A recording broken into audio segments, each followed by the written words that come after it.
नमस्कार दोस्तों, एग्जाम साधक के YouTube प्लेटफॉर्म में आपका स्वागत है। पिछली क्लास में हमने कैग के बारे में आपको बहुत सारी जानकारी दी थी और मैंने पिछली क्लास में आपको यह भी बताया था कि लगभग इस क्लास से पहले हमने कॉन्स्टिट्यूशन में जितनी भी संस्थाएं हैं, संविधान से संबंधित जितनी भी संस्थाएं हैं, उन्हें हमने कंप्लीट कर लिया है। अब आज से हम संविधिक संस्थाओं की ओर बढ़ते हैं। ठीक है, तो सबसे पहले आज हम क्या पढ़ने वाले हैं? राष्ट्रीय मानवाधिकार आयोग के बारे में। अब मानव अधिकार कौन से होते हैं? तो यदि हम संविधान की बात करें तो हमारे जो फंडामेंटल राइट्स आते हैं वो भी मानवाधिकार के अंतर्गत आते हैं। यदि आर्टिकल 21 की बात करें तो हमें सम्मान के साथ जीने का अधिकार है, और ये सम्मान के साथ जीने वाली जो बात कही गई है, ये किसके अंतर्गत कही गई है? तो ये मानवाधिकार के अंतर्गत ही कही गई है। ठीक है, तो सरकार ने क्या किया है कि एक अधिनियम के द्वारा इन्होंने एक आयोग बना दिया है कि यदि किसी व्यक्ति का किसी भी तरीके से हनन होता है तो उस पर यह आयोग कार्रवाई कर सकता है, या यदि सरकार को मानव अधिकार से संबंधित कोई अधिनियम बनाना है, कोई नियम बनाना है, तो ये आयोग जो है, मानव अधिकार से संबंधित जो आयोग है, वो सजेशन दे सकता है। ठीक है, तो चलिए सबसे पहले हम देख लेते हैं कि आज की इस मानवाधिकार आयोग से संबंधित क्लास में हम कौन कौन सी चीजें कवर अप करने वाले हैं। तो सबसे पहले हम कवर अप करने वाले हैं नंबर 1 पे राष्ट्रीय मानवाधिकार आयोग। इसके बारे में हम आपको बहुत सारी जानकारी देने वाले हैं। फिर दूसरे नंबर में हम कवर अप करने वाले हैं मध्य प्रदेश राज्य मानवाधिकार के आयोग में हम आपको बहुत सारी जानकारी देंगे। उससे संबंधित जो जानकारियां हैं वो हम देंगे कि जो इनसे क्वेश्चन आते हैं वो आपसे बने। और सबसे अच्छी बात है कि पिछले 3 वर्षों पर यदि आप नजर डालेंगे, ठीक है ना, 19, 20, 21, अभी मैं क्वेश्चन भी दिखाने वाला हूं। सारे क्वेश्चन तो मैं नहीं लिख के आया हूं, लेकिन कुछ इंपॉर्टेंट क्वेश्चन हैं, जो इंपॉर्टेंट चीजें आपको समझानी है उनके बारे में मैंने कुछ क्वेश्चंस, ओल्ड क्वेश्चंस लिख के लाया हूं और उनके बारे में आपको बताऊंगा। ठीक है, तो मैं ये बता रहा था कि 19, ठीक है, 2019, 2020 और 2021 के एग्जामिनेशन में तीनों साल में मानवाधिकार से क्वेश्चन आया है। यह बहुत इंपॉर्टेंट चीज है, आपको याद रखना है। तो जब ये लगातार पूछे जा रहे हैं, और ये अधिनियम भी इंपॉर्टेंट है, ठीक है, ये अधिनियम भी इंपॉर्टेंट है, इसलिए इसके बारे में डीप से पढ़ना आपके लिए इंपॉर्टेंट हो जाता है। उसके बाद जो सबसे महत्वपूर्ण टॉपिक है, ठीक है, इसमें राष्ट्रीय और राज्य मानव अधिकार आयोग की तुलनात्मक अध्ययन मैंने एक चार्ट के माध्यम से आपको देने की कोशिश की है कि एग्जाम के एक दिन पहले आप उसका अच्छी तरीके से रिवीजन करके जाएं और मानवाधिकार आयोग से संबंधित किसी भी तरह का क्वेश्चन आप गलत करके ना आए। उसके बाद मानव अधिकार से संबंधित कुछ महत्वपूर्ण बात है।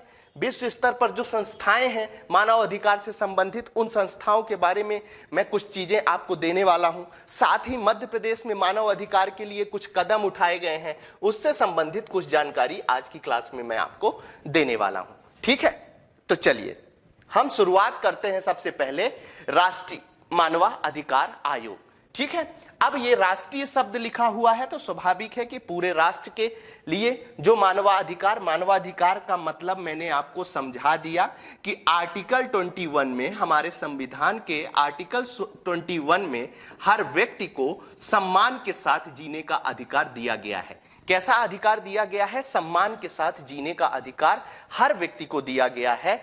ठीक है, हर नागरिक को दिया गया है। तो जैसे ही इस सम्मान का हनन होता है तो कौन सी आयोग उन अधिकारों की रक्षा करता है? तो ये मानवाधिकार खड़ा होता है और कहता है कि इस आदमी के साथ गलत हो रहा है। आपको जान के बहुत आश्चर्य होगा कि जेलों में रहने वाले जो अपराधी प्रवृत्ति के आदमी होते हैं, जो अपराधी होते हैं, उनके भी जो सामान्य मानवाधिकार जो उनको दिए गए हैं, ठीक है, जेल में रहने का उनको दंड जो दिया गया है, लेकिन ऐसा नहीं है कि आप उनको कहीं भी रख सकते हैं।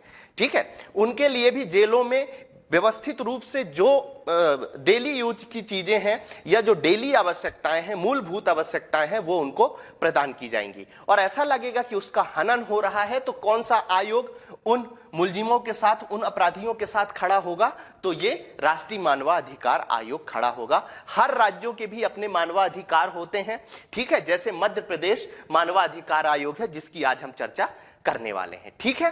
तो चलिए हम शुरुआत करते हैं राष्ट्रीय मानवाधिकार आयोग की, ठीक है। सबसे पहले क्या करते हैं, इसमें राज्य मानवाधिकार मतलब मध्य प्रदेश मानवाधिकार और राष्ट्रीय मानवाधिकार दोनों के क्वेश्चन सम्मिलित हैं, पहली बात। दूसरी बात, जितने क्वेश्चन आए हैं पूरे क्वेश्चन तो मैं यहां पर नहीं बता पाया हूं आपको, लेकिन हां जो महत्वपूर्ण क्वेश्चन है और जो आपको टॉपिक इंपॉर्टेंट है इस आयोग से संबंधित, उसे समझाने में मैं जरूर कामयाब होऊंगा, ठीक है। और आप समझने में आपको आसानी होगी कि आखिर मानवाधिकार आयोग के अंतर्गत भी किस चीज पर हमें हाईलाइट करके चीजें पढ़नी है, ताकि हमारा क्वेश्चन मानवाधिकार से संबंधित यदि क्वेश्चन पूछा जाए तो किसी भी तरीके से गलत ना हो, ठीक है।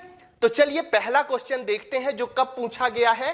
तो 2021 में ये क्वेश्चन पूछा गया है। कौन सा क्वेश्चन है कि राज्य, सबसे पहले तो आपको यहां पर बता दूं जो आपका कीवर्ड है वो ये है कि राज्य मानवाधिकार से अधिक क्वेश्चन पूछे जा रहे हैं। अभी मैं दिखाऊंगा भी आपको आगे, ऐसे ही हवा में मैं बातें नहीं कर रहा हूं, इसीलिए प्रूफ के साथ आपको सारी चीजें मैं प्रदान करने वाला हूं, ठीक है। तो क्वेश्चन देख लेते हैं कि राज्य मानवाधिकार आयोग के अध्यक्ष सदस्यों की नियुक्ति के नामों की सिफारिश करने वाली समिति में कौन शामिल है, ठीक है। कौन शामिल है? ए ऑप्शन इन्होंने दिया था विधानसभा अध्यक्ष, बी ऑप्शन इन्होंने राज्यपाल दिया था, सी ऑप्शन इन्होंने नेता प्रतिपक्ष दिया था और डी ऑप्शन इन्होंने दिया था उच्च न्यायालय के मुख्य न्यायाधीश। और इसका जो आंसर दिया गया है वो क्या है? ए और सी।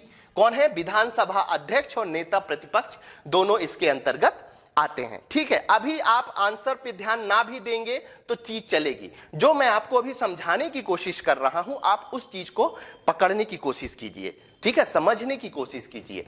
यहां पर देखिए कीवर्ड कौन सा है? नियुक्ति।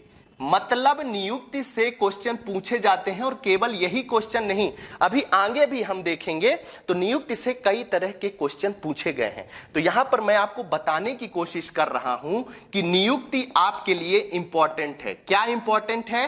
नियुक्ति आपका कीवर्ड है। आप लिख लीजिए कि मानवाधिकार में अध्यक्ष और सदस्यों की नियुक्ति से संबंधित सारी बातें आपको कवर अप करनी है, ठीक है। तो यहां पर कीवर्ड क्या हमें मिला? नियुक्ति मिला। आगे बढ़ते हैं, सेकंड क्वेश्चन देखते हैं क्या पूछा था। फिर से कीवर्ड क्या है? राज्य। मतलब राज्य से क्वेश्चन ज्यादा पूछे जा रहे हैं। और कब पूछा गया था? तो ये मेरे हिसाब से वर्ष 2020 का क्वेश्चन है, आया हुआ ही क्वेश्चन है, ईयर शायद मैंने नहीं लिखा है, लेकिन 2020 में ये क्वेश्चन पूछा गया है कि राज्य मानवाधिकार आयोग के अध्यक्ष और सदस्यों की नियुक्ति के नामों की सिफारिश करने वाली समिति में कौन शामिल नहीं है। इसमें पूछा है कौन शामिल नहीं है। हमेशा कभी भी जब आप प्रीलिम्स का पेपर कर रहे हो तो इस तरह के यदि शब्द आए, जैसे नहीं शब्द आया है, तो इसको आप तुरंत गोला कर लीजिए, क्योंकि ये कंफ्यूजन पैदा करने वाले शब्द होते हैं, ठीक है। और यदि आपने ढंग से पेपर नहीं लगाए हैं, टेस्ट पेपर, तो हो सकता है कि ये चीजें जो छोटी छोटी होती हैं आपकी नजर से निकल जाए और वो क्वेश्चन गलत हो जाए, जो गलत नहीं होना चाहिए, ठीक है। तो यहां पर जो कीवर्ड मिला वो कौन सा कीवर्ड मिला? तो फिर से नियुक्ति कीवर्ड मिला। तो यहां पर सीधी सी बात आपके लिए ये महत्वपूर्ण हो जाता है कि ये नियुक्ति से क्वेश्चन पूछे जाते हैं। ए ऑप्शन में इन्होंने क्या दिया है? तो मुख्यमंत्री दिया है, बी ऑप्शन में विधानसभा अध्यक्ष दिया है, सी ऑप्शन में गृह मंत्रालय के प्रभारी दिया है और डी ऑप्शन में राज्यपाल दिया है। तो यहां पर पूछा है कौन शामिल नहीं है। अभी आपको लोड लेने की जरूरत नहीं है, क्योंकि ये सारी चीजें मैं आगे डिस्कस करने वाला हूं। अभी केवल आपको डी आंसर राज्यपाल याद रखना है, ठीक है। यहां तक की चीजें क्लियर है। चलिए अब आगे बढ़ते हैं, नेक्स्ट क्वेश्चन पर नजर डालते हैं। देखिए, राष्ट्रीय, अब राज्य से क्वेश्चन बहुत सारे आए हैं, पुराने पेपर्स आप देखेंगे। मैं अब यहां पे सारी चीजें नहीं दे सकता था आपको, क्योंकि एक समय की पाबंदी है, लेकिन समझाने के हिसाब से जो चीजें महत्वपूर्ण थी, जो क्वेश्चन महत्वपूर्ण था, उनको मैं आपको जरूर दे रहा हूं। तो अब यहां पर राष्ट्रीय मानव अधिकार आयोग के अध्यक्ष और अन्य सदस्यों की फिर से देख लीजिए, वर्ष 2019 में जो क्वेश्चन पूछा गया है उसका कीवर्ड आपको जब मिलेगा तो यहां पर फिर से आपको कीवर्ड क्या मिल रहा है, नियुक्ति मिल रहा है। यहां मेरा आपसे सीधा कहने का मतलब है कि 2019 से लेकर 2021 तक जो क्वेश्चन पूछे गए हैं वो नियुक्ति से पूछे गए हैं। तो किसी भी तरीके से आप नियुक्ति को छोड़कर नहीं जा सकते हैं। नियुक्ति आपको करनी ही पड़ेगी मानवाधिकार में अध्यक्ष और सदस्यों की, ठीक है। वो सारी चीजें मैं अच्छे से कवर अप करवाने वाला हूं, आपको याद रखना है। इसमें ऑप्शन इन्होंने क्या दिया था, अब देखिए यहां पर नहीं शब्द है, कौन सदस्य नहीं है, समझ रहे हैं ना। तो फिर से जहां पर आपको केवल मानवाधिकार की बात नहीं कर रहा हूं, कभी भी यदि प्रीलिम्स में आपको इस तरह का नहीं वर्ड मिले क्वेश्चन पेपर में तो आप तुरंत उसको गोला कर लीजिए, बहुत सहूलियत होगी। यदि आपको विश्वास नहीं है तो जो आप टेस्ट सीरीज ज्वाइन करे हैं, आप टेस्ट सीरीज में जो पेपर दे रहे हैं वहां पर यदि इस तरह से क्वेश्चन पेपर करेंगे तो आपको जरूर 2 से 3 क्वेश्चन सही ही होंगे, ठीक है। यदि आप ध्यान से क्वेश्चन इस तरह गोला करके करते हैं तो आपको 2-3 क्वेश्चन का फायदा होगा, और यही 2-3 क्वेश्चन ही आपको अंदर बाहर कराते हैं, ठीक है। अब ऑप्शन देख लेते हैं। तो ए में प्रधानमंत्री दिया हुआ है, बी में लोकसभा अध्यक्ष दिया हुआ है, सी में लोकसभा में विपक्ष का नेता, और राज्यसभा का सभापति। अब सीधी सी बात है, जब मैं आपको बताऊंगा तो राज्यसभा का सभापति कौन होता है, तो राज्यसभा का सभापति होता है उपराष्ट्रपति, और इसकी नियुक्ति कमेटी में उपराष्ट्रपति नहीं होता है। यह चीज आपको याद रखनी है, ठीक है। तो यहां तक की बातें क्लियर हैं। चलिए अब आगे बढ़ते हैं और बात करते हैं। देखिए फिर से आ गया, राज्य मानव अधिकार आयोग के अध्यक्ष सदस्यों की नियुक्ति की जाती है। तो यहां पर कीवर्ड क्या है, नियुक्ति। इतने सारे क्वेश्चन बताने का सीधा सा मतलब मेरा यह था कि नियुक्ति से संबंधित किसी भी तरह की चीजें आपको नहीं छोड़नी है। नियुक्ति मानवाधिकार की बहुत ही इंपॉर्टेंट है, ठीक है। चलिए इसमें क्या क्या ऑप्शन दिया हुआ है, ए राज्यपाल दिया हुआ है, बी राष्ट्रपति दिया हुआ है, सी संबंधित राज्य के उच्च न्यायालय के मुख्य न्यायाधीश द्वारा, भारत के मुख्य न्यायाधीश द्वारा, और इसका सही आंसर है ए, ठीक है। राज्य मानव अधिकार आयोग के अध्यक्ष और सदस्यों की नियुक्ति की जाती है। तो किसके द्वारा की जाती है वो सारी चीजें मैं अभी क्लियर करूंगा, बस आपको अभी चीजें याद रखनी है। तो राज्यपाल के द्वारा नियुक्ति की जाती है, ठीक है। चलिए यहां तक की चीजें क्लियर हैं। पांचवें क्वेश्चन पर नजर डालते हैं कि मानवाधिकार न्यायालयों ये जिले में होता है, अभी हम इसकी चर्चा डिटेल से करेंगे, में मामलों के संचालन के प्रयोजनार्थ, ठीक है, राज्य सरकार एक अधिवक्ता को विशिष्ट लोक अभियोजक के रूप में विनिर्दिष्ट कर सकती है जो कम से कम वर्षों तक प्रैक्टिस में रहा है। इसमें वर्ष पूछा गया है कि आखिर लोक अभियोजक जो नियुक्त किया जा रहा है उसे कितने वर्षों का अनुभव होना चाहिए। तो ऑप्शन देख लेते हैं। ए में 5 वर्ष दिया है, बी में 6 वर्ष दिया है, सी में 10 वर्ष दिया है, और डी में 7 वर्ष दिया है। और इसका सही आंसर क्या है, डी है। ये आपको याद रखना है, ठीक है।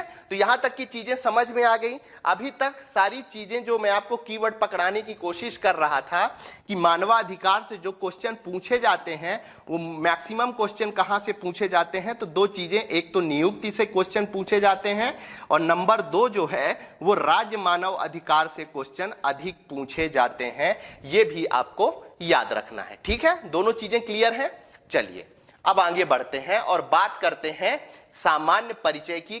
किससे शुरुआत कर रहे हैं हम, अभी हमने जो क्वेश्चन देखे हैं उसमें सम्मिलित क्वेश्चन हमने देखे हैं, ठीक है। लेकिन अब हम बात कर रहे हैं राष्ट्रीय मानवाधिकार आयोग की। तो जैसे हर आयोग की शुरुआत हम किससे करते हैं, सामान्य परिचय से करते हैं। हर आयोग की शुरुआत हम किससे करते हैं, सामान्य परिचय से करते हैं। तो किस अधिनियम के तहत यह आयोग बनाया गया है, तो आपको याद रखना है मानव अधिकार संरक्षण अधिनियम 1993। 1993 के तहत राष्ट्रीय मानव अधिकार आयोग बनाया गया है। पहला क्वेश्चन तो आपसे ये पूछा जा सकता है और दूसरा क्वेश्चन आपसे हो सकता है ये पूछ लें कि मानव अधिकार संरक्षण अधिनियम कब आया। ठीक है, तो 1993 में। अभी आपको सुनने में ये चीजें बहुत छोटी लग रही होंगी, लेकिन यही छोटी छोटी चीजें गलत होती हैं और स्टूडेंट्स बाहर हो जाते हैं। तो हमें इन्हीं छोटी छोटी चीजों को बड़े ध्यान से पढ़ते चलना है ताकि किसी भी तरह का क्वेश्चन गलत ना हो। ठीक है, एक चीज तो ये हो गई। और दूसरी बात क्या है, अधिनियम में कितने अध्याय हैं?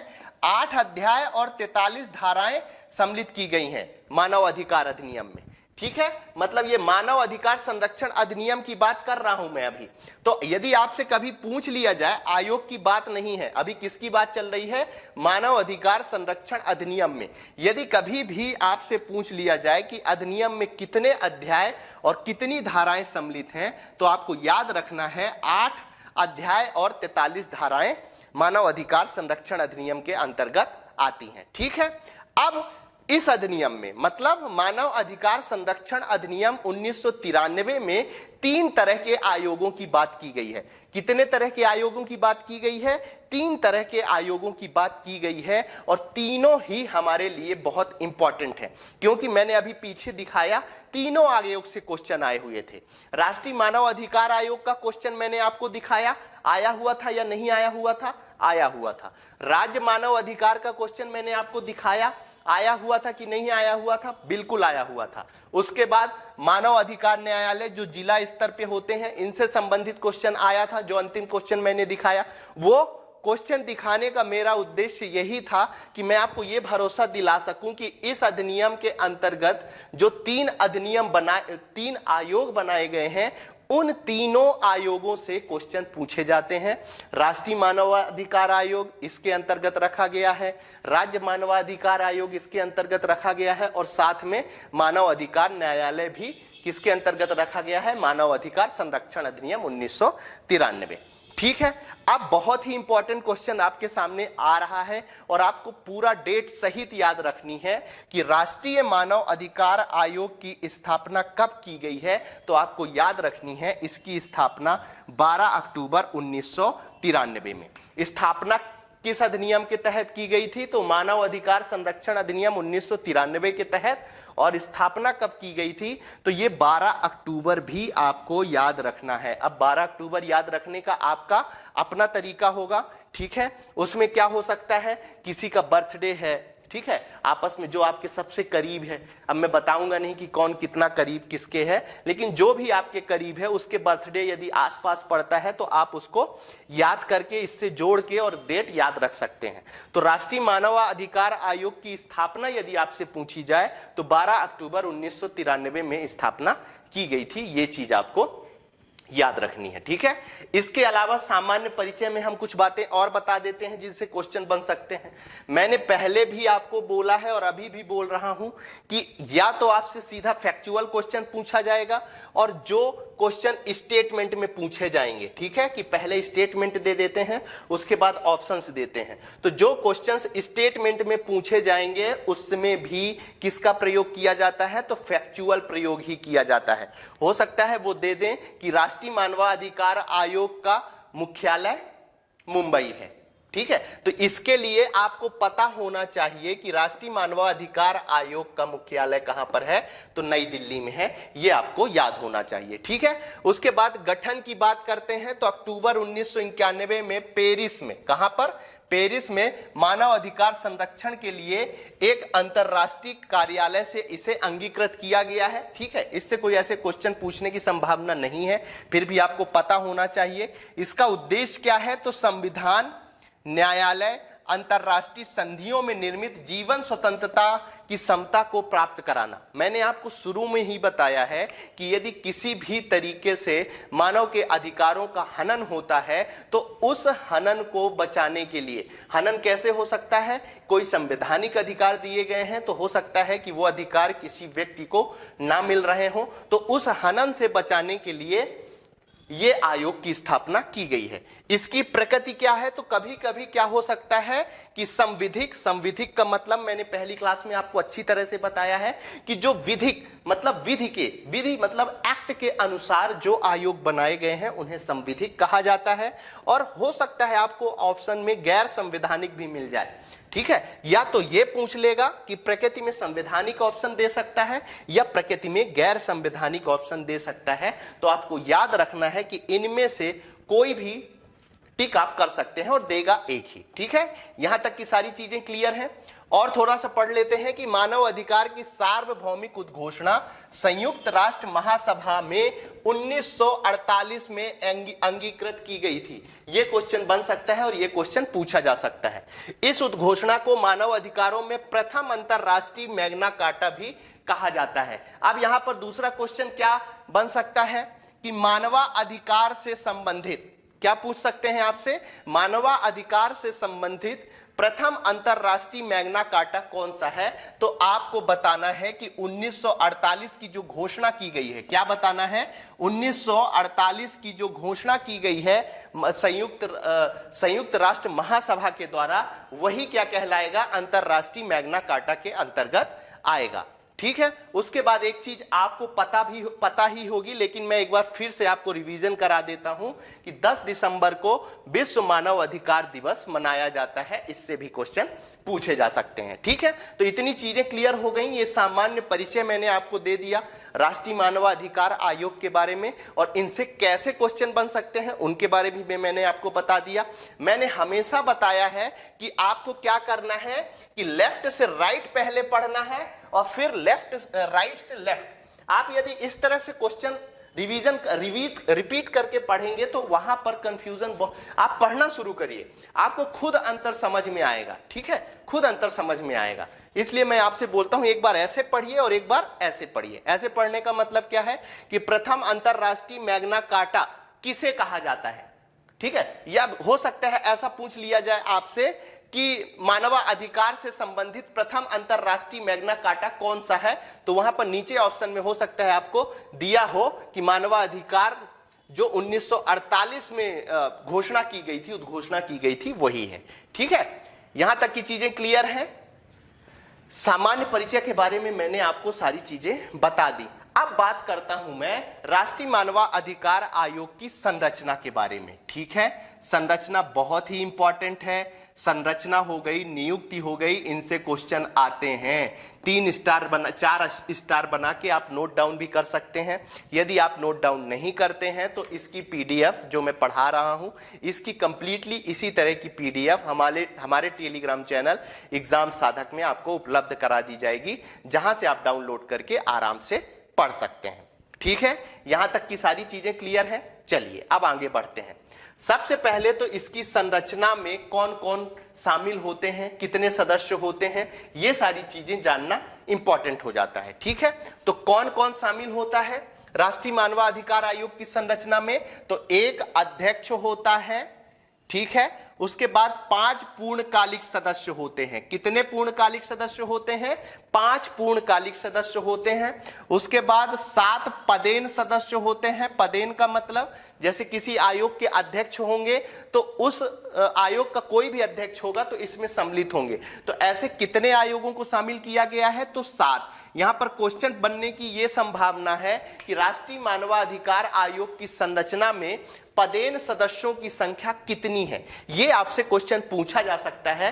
तो आपको याद रखना है 7, और इंपॉर्टेंट है 3 स्टार बनाइए यहां पे, ठीक है। कितने पदेन सदस्य हैं, तो 7 पदेन सदस्य हैं, ये आपको याद रखना है। और एक महासचिव होता है। महासचिव याद नहीं भी रहेगा तो काम चल जाएगा, लेकिन कम से कम ये 3 चीजें आपको याद रखनी है कि संरचना के अंतर्गत एक अध्यक्ष होता है, 5 पूर्णकालिक सदस्य होते हैं और 7 पदेन सदस्य होते हैं। ये आपको गांठ बांध लीजिए कि यदि आपसे पूछ लिया जाए कि राष्ट्रीय मानवाधिकार आयोग की संरचना में पदेन सदस्यों की संख्या कितनी होती है, और बिल्कुल पूछा जा सकता है, क्योंकि जब ये क्वेश्चन पूछ सकते हैं कि जो आपका अभियोजक अधिकारी होता है उसके लिए कितने साल का अनुभव चाहिए, तो ये क्वेश्चन भी पूछा जा सकता है, ठीक है। यहां का इंपॉर्टेंट क्वेश्चन आपको समझ में आ रहा है कि वो आपसे पूछ सकता है कि 7 पदेन सदस्य की संख्या कितनी है, तो याद रखना है आपको 7, ठीक है।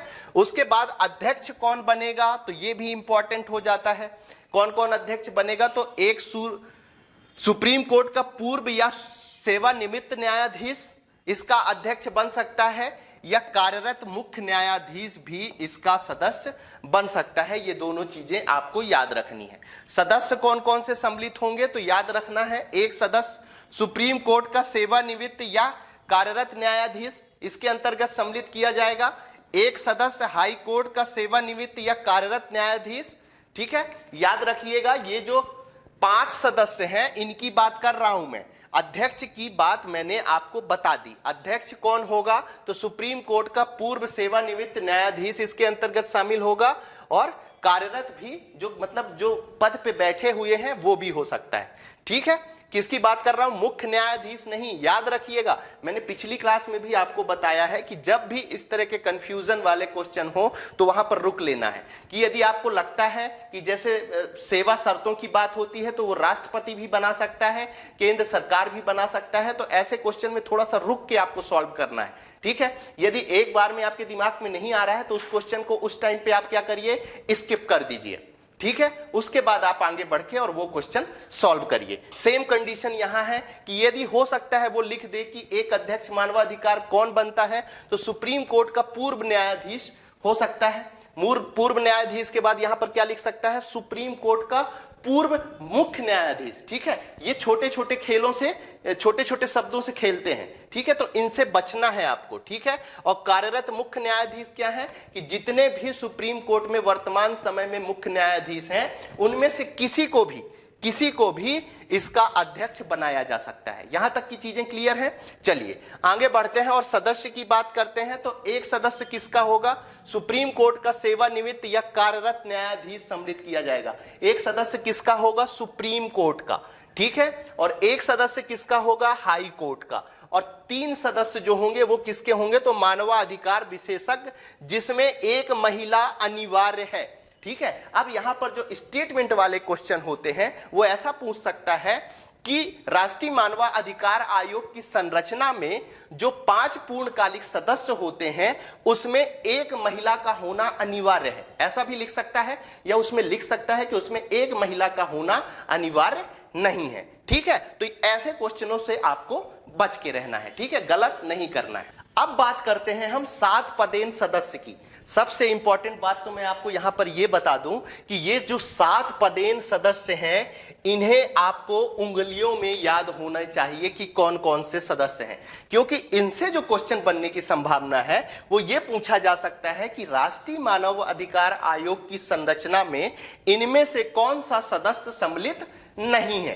ठीक है, तो इन 7 सदस्यों का नाम आपको अच्छे तरीके से याद होना चाहिए। तो कौन कौन से सदस्य हैं, वैसे मैक्सिमम जो आयोग हैं वो आप पहले पढ़ चुके हैं। कुछ संवैधानिक आयोग हैं और कुछ संवैधानिक आयोग नहीं है, सम्मिलित रूप से है। लेकिन ऐसा याद रख लीजिए कि जिनके जिनके मानव अधिकार के हनन होने की संभावना है उन सारे आयोगों को पदेन सदस्य के रूप में शामिल किया गया है। देख लेते हैं एक नजर में, और इनके नाम आपको बिल्कुल पूरी तरह से रटे होने चाहिए, या ये आप याद कर लीजिए।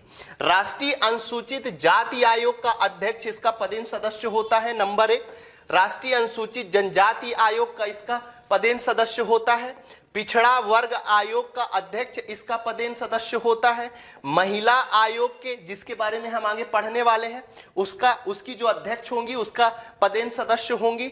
अल्पसंख्यक आयोग का क्या होगा, जो अध्यक्ष होगा वो इसका पदेन सदस्य होगा। बाल संरक्षण आयोग का जो अध्यक्ष होगा वो इसका पदेन सदस्य होगा। और अंतिम में दिव्यांग जन से संबंधित जो आयोग होगा उसका आयुक्त या अध्यक्ष। ठीक है, कहीं कहीं आयुक्त भी लिखा रहता है दिव्यांग वाले में, और कहीं कहीं अध्यक्ष भी लिखा रहता है। तो आपको दोनों चीजों में किसी भी तरह का कंफ्यूजन नहीं पालना है, और इन 7 पदेन सदस्यों का नाम आपको कंप्लीटली याद रखना है। ठीक है, ये बहुत सरल क्वेश्चन होते हैं, और इस तरह के क्वेश्चन यदि आपसे गलत होते हैं तो आप बाउंड्री में पहुंचने की संभावना आपकी बन जाती है। ठीक है, और हमेशा आप कोशिश करिए कि कट ऑफ से कुछ नंबर ज्यादा लाइए, जिससे कि जो आपका रिजल्ट आने तक का टाइम होता है आप उसका यूटिलाइजेशन नहीं कर पाते हैं। यदि आप बाउंड्री से ऊपर होंगे और आपको कॉन्फिडेंस होगा कि हमारा प्रीलिम्स निकल रहा है, तो रिजल्ट आने तक का जो 20 दिन, 25 दिन, 6 महीने, 4 महीने जो भी टाइम रहता है उस टाइम का आप सही यूटिलाइजेशन कर सकते हैं। ठीक है, और यही छोटे छोटे क्वेश्चन होते हैं जो आपको प्लस करके आगे बढ़ा सकते हैं। ठीक है, अब आयोग के अध्यक्ष व सदस्यों की नियुक्ति कौन करता है? सबसे इंपॉर्टेंट क्वेश्चन। जब मैं आपको ओल्ड क्वेश्चन समझा रहा था तो मैंने आपको एक कीवर्ड दिया था। कौन सा कीवर्ड दिया था, याद करिए जरा। तो मैंने वो जो कीवर्ड दिया था आपको, वो कीवर्ड दिया था नियुक्ति का। ठीक है, तो ये आपको याद रखना है। अब नियुक्ति कौन करता है, तो सबसे पहले याद रखना है आपको नियुक्ति कौन करता है, तो राष्ट्रपति नियुक्ति करता है। राष्ट्रपति द्वारा प्रधानमंत्री की अध्यक्षता वाली समिति के सिफारिश पर। जो मैंने 5 क्वेश्चन आपको दिखाए थे उनमें से 3 क्वेश्चन इसी समिति से क्वेश्चन आए थे। या तो मध्य प्रदेश मानवाधिकार आयोग, मतलब राज्य से संबंधित जो आयोग था उसकी समिति से क्वेश्चन आए थे, या तो राष्ट्रीय मानवाधिकार आयोग समिति से संबंधित। तो इस समिति के सदस्य जो मैं आपको बताने वाला हूं, इनका नाम भी आपको अच्छे तरीके से याद रखना है। मैंने पहले भी क्लियर किया है और अभी भी क्लियर करता हूं कि जिस भी समिति में प्रधानमंत्री होते हैं वो हमेशा उसके अध्यक्ष होते हैं। ये बात आपको दिमाग में क्लियर रखनी है। ठीक है, तो समिति के सबसे पहले कितने सदस्य होते हैं समिति में, ये दिमाग पे आप बिठा लीजिए। तो 6 सदस्य होते हैं।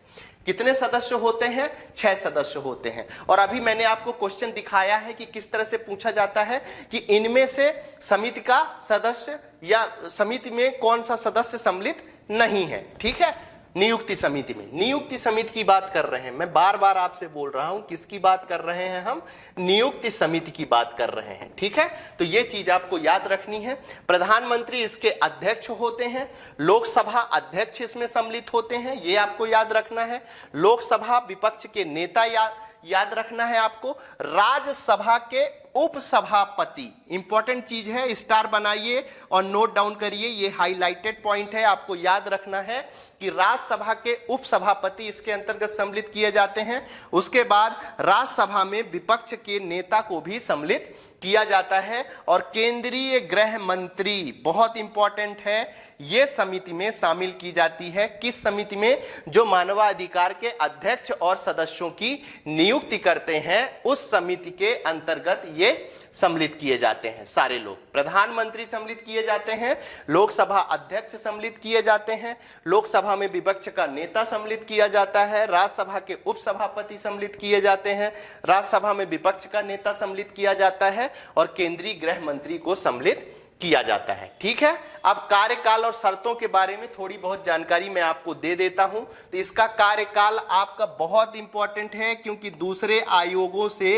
ये थोड़ा सा अलग है। कितना है? इसमें अध्यक्ष और सदस्य दोनों के कार्यकाल की बात की गई है। अध्यक्ष और सदस्य दोनों के कार्यकाल की बात की गई है। तो अध्यक्ष और सदस्य का कार्यकाल कितना होता है? तो 3 वर्ष होता है। जो 70 वर्ष की आयु, 3 वर्ष या 70 वर्ष, मतलब 3 वर्ष रहेगा बनने के बाद, या 70 वर्ष की यदि आयु उसने पूरी कर ली है तो उसके बाद सदस्य या अध्यक्ष नहीं रहेगा। ठीक है, नियुक्ति की बात कर ले, नियुक्ति की बात कर ले तो अध्यक्ष और सदस्यों की दोबारा नियुक्ति की जा सकती है, ये आपको याद रखना है। सेवा शर्तें, अध्यक्ष व सदस्य रिटायर होने के बाद भारतीय राज्य सरकार के अधीन लाभकारी पद पर नहीं रहेगा। हो सकता है स्टेटमेंट वाला जो क्वेश्चन आए उसमें आपसे पूछ लिया जाए और सीधा वो लिख दे कि लाभकारी पद पर रहेगा। ठीक है, वेतन भत्ते की बात करेंगे तो केंद्र सरकार के द्वारा निर्धारित किए जाते हैं। बहुत इंपॉर्टेंट क्वेश्चन है क्योंकि बहुत जगह आपको राष्ट्रपति और यही छोटी छोटी चीज हैं जो कंफ्यूजन पैदा करती हैं। तो वेतन भत्ते अध्यक्ष और सदस्य के किसके द्वारा बनाए जाते हैं? तो आपको याद रखना है केंद्र सरकार के द्वारा वेतन और भत्ते बनाए जाते हैं। ठीक है, निर्धारित किए जाते हैं। अब बात कर लेते हैं त्यागपत्र की। तो अध्यक्ष और सदस्य दो है, अपना त्यागपत्र किसे सौंपते हैं? तो राष्ट्रपति को सौंपते हैं। इतना ही याद रखने की जरूरत है। ठीक है, पद निष्कासन या हटाना सुप्रीम कोर्ट की जांच के पश्चात इनको हटाया जा सकता है, ये आपको याद रखना है। किसकी जांच के बाद? राष्ट्रपति के द्वारा तो हटाया जा सकता है, लेकिन उसके पहले सुप्रीम कोर्ट अध्यक्ष और सदस्यों की जांच करेगा और फिर हटा सकता है। और इसकी आधार क्या होगा? मतलब राष्ट्रपति जो है किस आधार पर हटाएगा? तो अक्षमता और कदाचार के आधार पर हटाएगा, लेकिन पहले सुप्रीम कोर्ट उसकी जांच करेगा, फिर पाएगा कि हाँ अक्षमता है या कदाचार इसने किया है, उसके बाद हटा दिया जाएगा। राष्ट्रपति अध्यक्ष या सदस्यों को अपने पद से मुक्त कर देता है। बस निष्कासन की इतनी ही चीजें आपको याद रखनी है। जो चीज इंपॉर्टेंट है उसमें मैं जोर दे के कहता हूं कि ये आपके लिए इंपॉर्टेंट है, उसको हाईलाइट करता हूं ताकि आपका क्वेश्चन आयोग से आए तो किसी भी तरह का क्वेश्चन आपसे गलत ना हो। ठीक है, चलिए आगे बढ़ते हैं। आयोग के कार्यों के बारे में जानकारी आपको दे देता हूं। उससे वैसे इससे क्वेश्चन बनने की संभावना कम है, लेकिन फिर भी आपके पास इंफॉर्मेशन होनी चाहिए। पहली क्या है, वही जांच करना जो पीछे के आयोगों में हमने देखा है। मानव अधिकार के उल्लंघन संबंधी मामलों को जांच करने का अधिकार इस आयोग को दिया गया है। जागरूकता का क्या मतलब है, सीधा सा है कि यदि मानव आज के समय में वास्तव में ऐसा है कि हमें आपको भी कुछ हमारे अधिकारों के बारे में हमें नहीं पता कि, और जिसका हनन बार बार होता रहता है और हमें पता नहीं होता कि ये हमारे अधिकारों का हनन हो रहा है। ठीक है, तो इस तरह के बहुत से अधिकारों के बारे में ये आयोग क्या करता है, जागरूकता फैलाने का काम करता है। ठीक है, एनजीओ की सहायता करता है। जो मानव अधिकार से संबंधित एनजीओ होते हैं, एनजीओ की सहायता करता है कि आप इस तरह से काम कर सकते हैं। कई एनजीओ को तो ये महत्वपूर्ण डाटा भी प्रदान कराता है कि भाई महिलाओं से संबंधित काम इस क्षेत्र में सही ढंग से नहीं चल रहा है, तो आप चाहें तो इस क्षेत्र में महिलाओं से संबंधित, उनके अधिकारों से संबंधित महत्वपूर्ण काम कर सकते हैं। बालकों से संबंधित कई डेटा जो होते हैं वो इस आयोग के द्वारा एनजीओ को प्रदान किए जाते हैं कि भाई यहां पर इस क्षेत्र में बालकों के अधिकारों का हनन हो रहा है, आपको वो चीजें रखनी है। उसके बाद अंतरराष्ट्रीय संधियों दस्तावेजों प्रभावशाली तरीके से लागू करना, वही 1948 वाला जो हो गया। ठीक है, उसके बाद जो भी मानवाधिकार से ऐसी कोई अंतरराष्ट्रीय संधि होती है तो उसको भी लागू कराना इसका आयोग का प्रमुख कार्य होता है। ठीक है, उसके बाद आगे बढ़ते हैं तो संवैधानिक और विधिक मानव अधिकार संबंधों की समीक्षा करना। ये बीच बीच में जैसे संवैधानिक ऐसा लगता है कि सरकार के द्वारा कुछ नियम कुछ कायदे इस तरह से बनाए जा रहे हैं जिससे कि नागरिक के या व्यक्तियों के जो मानव अधिकार है उनका हनन हो रहा है, तो वो क्या करेंगे कि उनकी रक्षा करेंगे और सरकार को उससे अवगत कराते हैं कि आप इस तरह का जो नियम बना रहे हैं वो गलत है। ठीक है, आप उससे सुधारिए, इस तरह की चीजें करते हैं। लंबित मामले, मानव अधिकार से संबंधित कार्रवाई में हस्तक्षेप करते हैं। बहुत दिन से यदि कोई मामला लंबित है और ऐसा लगता है आयोग को कि ये मानव अधिकारों के हनन के समान है, तो वो कोर्ट को उससे अवगत कराते हैं कि ये इसके साथ गलत हो रहा है, इसके मानव अधिकारों का हनन हो रहा है। ठीक है, जेलों व बंदी गृह का अध्ययन हेतु सुधार हेतु सिफारिश, ये जेल और बंदी आयोग में भी आयोग के सदस्य कई बार जाकर चेक करते हैं कि ऐसा तो नहीं है कि वो मुलजिम है। लेकिन मैं आपसे पहले ही बताया हूं कि आर्टिकल 21 में किसी भी व्यक्ति या किसी भी नागरिक को सम्मान के साथ जीने का अधिकार दिया गया है। ठीक है, वो अपराधी है, लेकिन महत्वपूर्ण ये है कि वो मानव है। ठीक है, मानव है, व्यक्ति है, नागरिक है। ठीक है, और ये सारे अधिकार वहां पर उसको दिए गए हैं, और जब दिए गए हैं तो सीधी सी बात है कि मानव अधिकार के उनके अधिकारों के लिए ये आयोग खड़ा होगा क्योंकि उसे ये कार्य सौंपा गया है। आयोग उन्हीं मामलों में जांच कर सकता है जिन्हें घटित हुए अभी 1 वर्ष से कम हुआ है। बहुत इंपॉर्टेंट लाइन है, आपको याद रखना है कि आयोग मानव अधिकार से संबंधित उन्हीं विषयों पर ध्यान दे सकता है जो 1 वर्ष से कम समय में घटित हुए हैं। मतलब आज की डेट में जो घटित हुआ है तो अगले साल इसी डेट के 2024 के पहले वो चीजें आपको घटित हुई घटनाओं पर ही आयोग एक्शन ले सकता है, तो ये चीज आपको याद रखनी है। ठीक है, चलिए अब आगे बढ़ते हैं और बात करते हैं आयोग की शक्तियों के बारे में। आयोग की शक्तियों के बारे में ज्यादा आपको दिमाग लगाने की जरूरत नहीं है, इतने सारे आयोग हम पहले ही पढ़ चुके हैं। तो उस आयोग की शक्तियों में केवल आपको वही रखना है याद जो सिविल न्यायालयों के समान शक्तियां प्राप्त हैं। किसके समान शक्तियां प्राप्त हैं? सिविल न्यायालय के समान शक्तियां प्राप्त हैं। विशेष बात क्या है उस पर थोड़ा सा ध्यान देना है कि केंद्र सरकार को 3 महीने के भीतर आयोग की सिफारिश पर की गई कार्रवाई के संदर्भ में बताना होता है। मतलब केंद्र सरकार ने 3 महीने के भीतर आयोग की सिफारिश पर की गई किसी भी संदर्भ में उसको बताना होता है। ये एक सामान्य सी चीज है, ये आपको याद रखना है। ठीक है, चलिए आगे बढ़ते हैं। रिपोर्ट और प्रतिवेदन में तो केवल आपको ये याद रखना है कि यदि केंद्र सरकार से संबंधित है तो वो केंद्र सरकार को रिपोर्ट देगा, और यदि राज्य सरकार से संबंधित है, ठीक है, मानवाधिकार से संबंधित कोई केस है तो वो किसको देगा? राज्य सरकार को देगा। तो ये दोनों चीजें इंपॉर्टेंट हो जाती हैं राष्ट्रीय मानवाधिकार आयोग के संदर्भ में, ठीक है।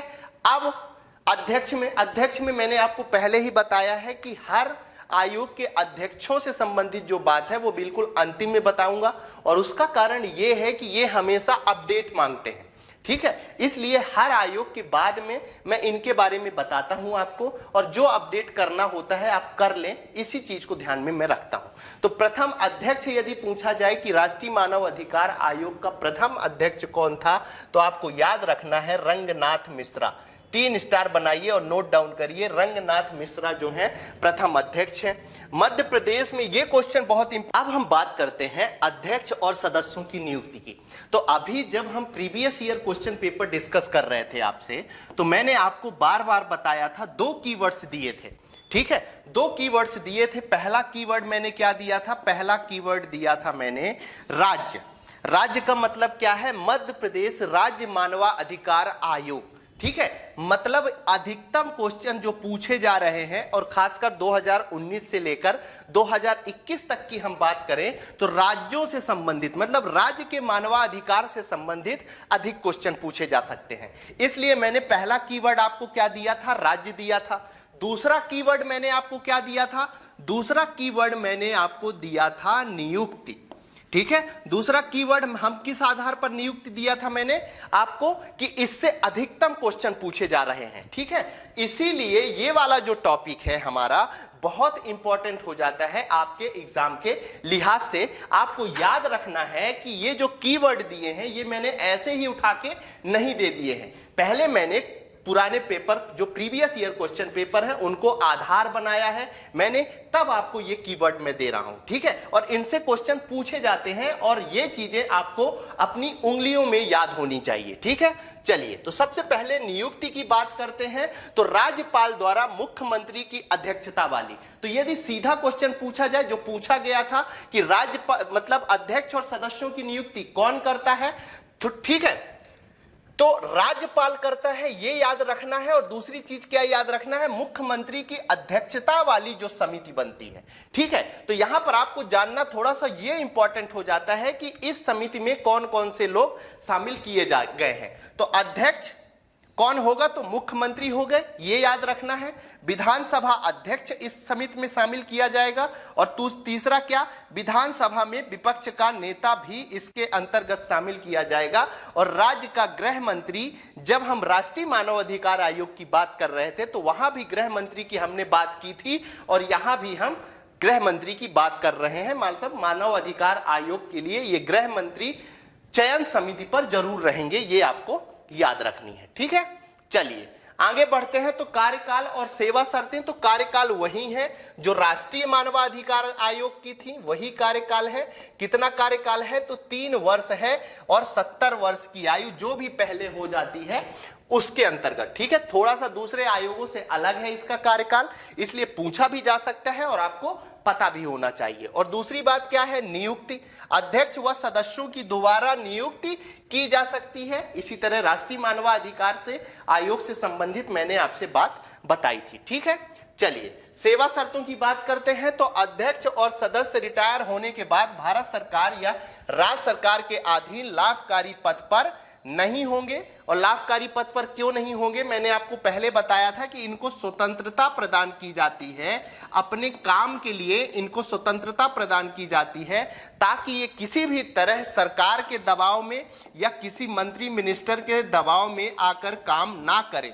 पता चले कि अब सरकार लालच दे दे कि आप हमारी तरफ काम करिए, मतलब हमारे लिए काम करिए, आगे चल के हम राज्यपाल नियुक्त कर देंगे आपको राज्यों को, और ऐसा होता भी है। हकीकत तो यही है। लेकिन ठीक है, हमारे जो एक्ट बनाए गए हैं, अधिनियम बनाए गए हैं, उनमें इन सेवा शर्तों का विशेष ध्यान रखा गया है। जब वेतन भत्ते की बात करते हैं तो राज्य सरकार के द्वारा निर्धारित होता है, ये याद रखना है आपको। और विशेष बात की बात करते हैं तो अध्यक्ष का वेतन हाई कोर्ट के मुख्य न्यायाधीश के समान होता है, ये चीज आपको याद रखना है। और सदस्यों का वेतन हाई कोर्ट के न्यायाधीश के समान होती है, ये दोनों चीजें आपको याद रखनी है। ठीक है, चलिए अब त्याग पत्र की बात करते हैं। तो त्याग पत्र किसकी, जब नियुक्ति किसके द्वारा की जा रही है, नियुक्ति राज्यपाल के द्वारा की जा रही है, तो सीधी सी बात है कि ये त्याग पत्र किसको देगा, तो राज्यपाल को अपना त्याग पत्र सौंपेगा।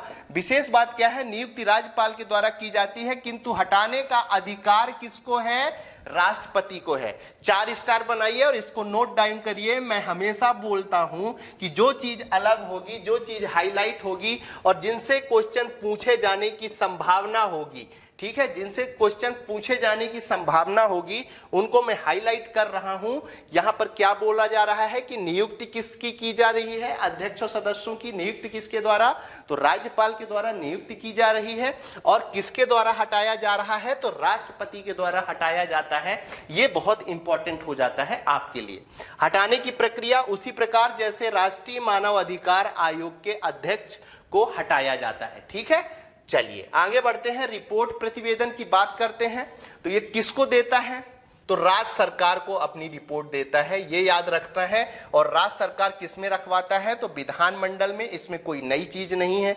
बहुत से रिपोर्ट, बहुत से आयोग हमने पढ़ा है और वहां हमने बताया है कि ये रिपोर्ट किसको दी जाती है। ठीक है, अब आयोग के कार्यों पर एक नजर डाल लेते हैं। वैसे आपने राष्ट्रीय मानवाधिकार आयोग के कार्य हैं, लगभग वही कार्य इसमें आपको दिखाई देंगे, जैसे जांच मानवाधिकार के उल्लंघन से संबंधित मामले। यदि मध्य प्रदेश राज्य में कुछ ऐसी घटनाएं घटती हैं तो उसमें मध्य प्रदेश राज्य मानव अधिकार आयोग क्या लेगा, एक्शन लेगा।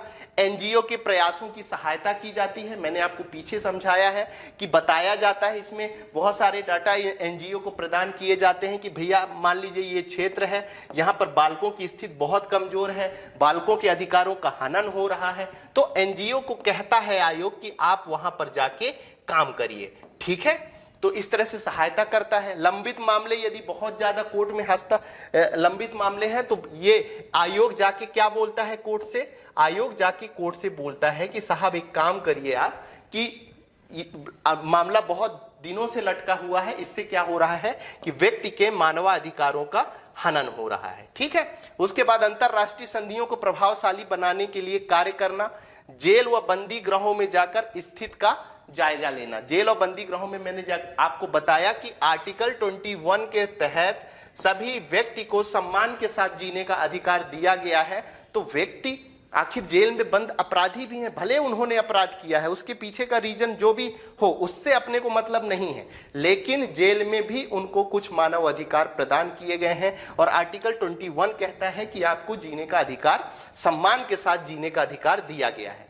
यदि कभी आपसे पूछ लिया जाए कि मध्य प्रदेश राज्य मानव अधिकार के प्रथम अध्यक्ष कौन है, तो इनका नाम आपको याद रखना है, खलील उल्लाह खान का नाम याद रखना है। वर्तमान अध्यक्ष, जैसे मैं पीछे करता आया हूं कि वर्तमान अध्यक्ष का नाम मैं नहीं देता हूं, ये आपको खुद अपडेट करना होगा 10 दिन पहले एग्जाम के। ठीक है, ताकि आपको धोखा ना हो। मैं यहां लिख दूं और अध्यक्ष बदल जाए और आप अपडेट ना करें तो ये क्वेश्चन ऐसा हो जाएगा कि आपसे बनता हुआ क्वेश्चन आपसे गलत हो जाएगा। मैं चाहता तो नेट से सर्च करके लिख सकता था, लेकिन आपकी सुविधा के लिए मैंने ये व्यवस्था बनाई है कि वर्तमान अध्यक्ष मैं प्रदान नहीं करूंगा। ठीक है, अब हम बात करते हैं मानव अधिकार न्यायालय की। तो सबसे शुरू में ही मैंने आपको बताया था कि इसका मानव अधिकार न्यायालय का गठन, और ये पूछा जा सकता है, इसमें दोनों चीजें आपको याद रखनी है। पहली बात तो आपको याद रखनी है मानव अधिकार संरक्षण अधिनियम 1993।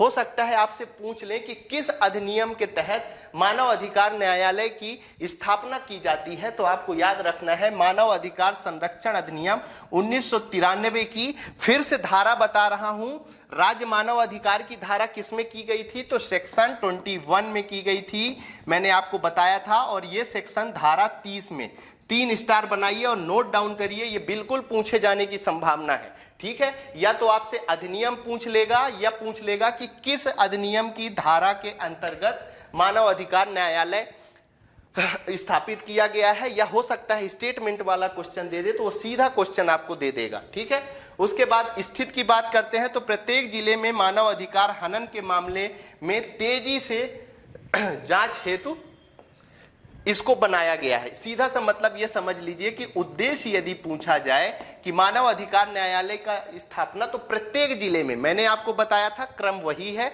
राष्ट्रीय, नेशनल, स्टेट और डिस्ट्रिक्ट, ठीक है। तो ये डिस्ट्रिक्ट में जो है न्यायालय, मानव अधिकार न्यायालय प्रत्येक जिले में बनाने की बात कही गई है। किसमें की गई है? तो मानव अधिकार संरक्षण अधिनियम 1993 की धारा 30 में कहा गया है, ठीक है।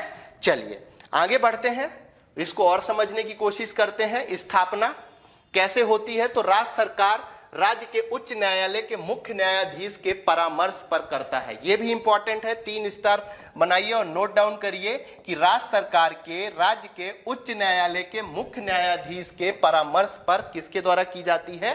तो राज्य सरकार के द्वारा, ठीक है। विशेष लोक अभियोजक की बात, एक क्वेश्चन भी पूछा जा चुका है कि प्रत्येक न्यायालय से संबंधित राज्य सरकार एक विशेष लोक अभियोजक नियुक्त कर सकता है और राज्य सरकार ऐसे वकील को इस पद पर नियुक्त करेगा जो कम से कम 7 वर्ष का, यही क्वेश्चन पूछा गया था, ठीक है।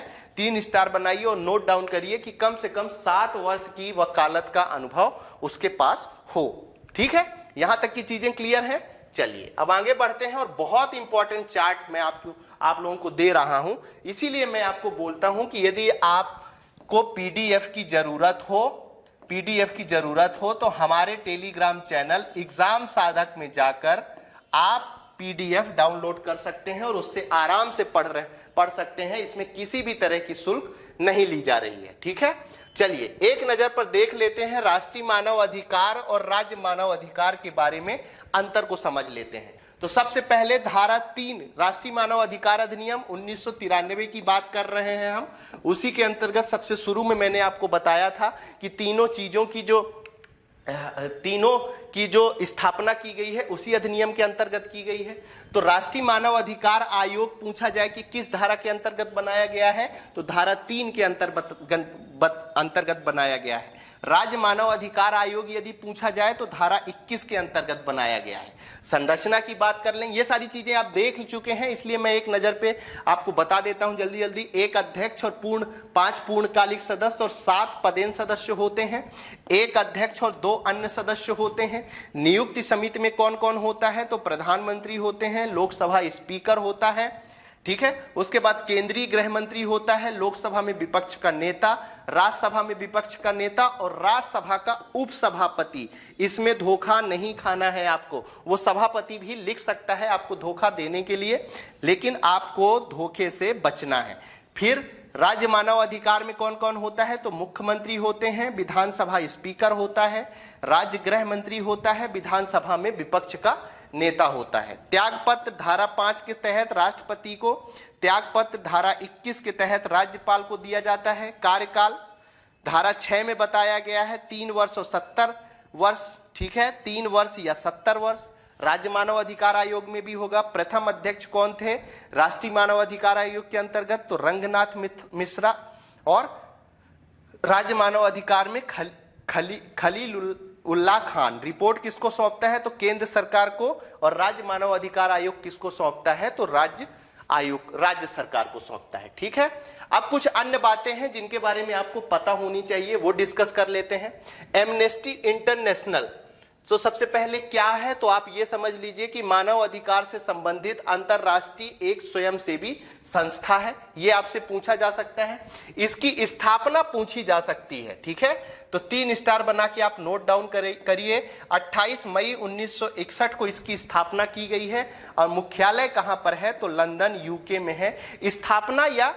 स्थापना या मुख्यालय, 2 में से एक चीज पूछी जा सकती है एमनेस्टी इंटरनेशनल की, तो आपको वो चीज याद रखनी है।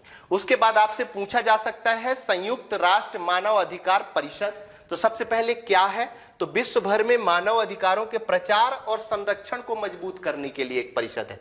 किसके लिए बनाई गई है? प्रचार करने के लिए और मानव अधिकार के संरक्षण के लिए। गठन पूछा जा सकता है, बिल्कुल पूछा जा सकता है, 3 स्टार बनाइए।